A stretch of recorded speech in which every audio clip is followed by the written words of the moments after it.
আওয়ামী লীগ হচ্ছে একটা ধর্ম। আওয়ামী লীগ একটা ধর্ম, চিন্তা করেন। এই ছেলেটা বলতেছে, একটা ইয়াং ছেলে, আমার কাছে সব তথ্য প্রমাণ আছে।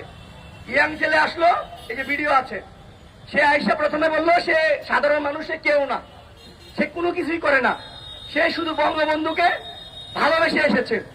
অথচ এই ছেলেটা জুলাইকে জঙ্গি বলেছে। এই শুনেন, বাংলা আওয়ামী লীগ হচ্ছে একটা ধর্ম, আওয়ামী লীগ একটা ধর্ম, চিন্তা করেন। এই ছেলেটা বলতেছে নৈতিকতা আছে। আওয়ামী লীগের নৈতিকতা আছে। Okay fine. সুশীলরা বলতেছিল আমি তার গায়ে কেন হাত দিচ্ছি।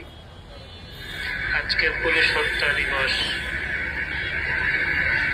আমি এরকম করে প্রত্যেকটি ঘটনা আমি মিডিয়াকে দিব। হ্যাঁ, আরেকটা স্পষ্ট বার্তা আমি আপনাদেরকে শোনাই, যেটা আমি এটা জয় বাংলা, জয় বঙ্গবন্ধু। বাংলাদেশ চিরজীবী হোক, শেখ হাসিনা আসবে, বাংলাদেশ আবার আসবে। জয় বাংলা, জয় বঙ্গবন্ধু। এই মিডিয়ার দালাল, এই সুশীলরা, তাহলে একে আপনারা যে বললেন আমি একটা সাধারণ মানুষের গায়ে হাত দিয়েছি, আমি কোন সাধারণ মানুষের গায়ে হাত দেইনি।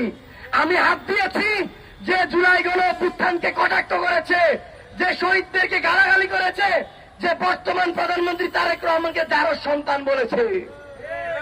আমি একজন রাষ্ট্রের নাগরিক হিসেবে এটা আমার দায়িত্ব ছিল, সেটা আমি পালন করেছি।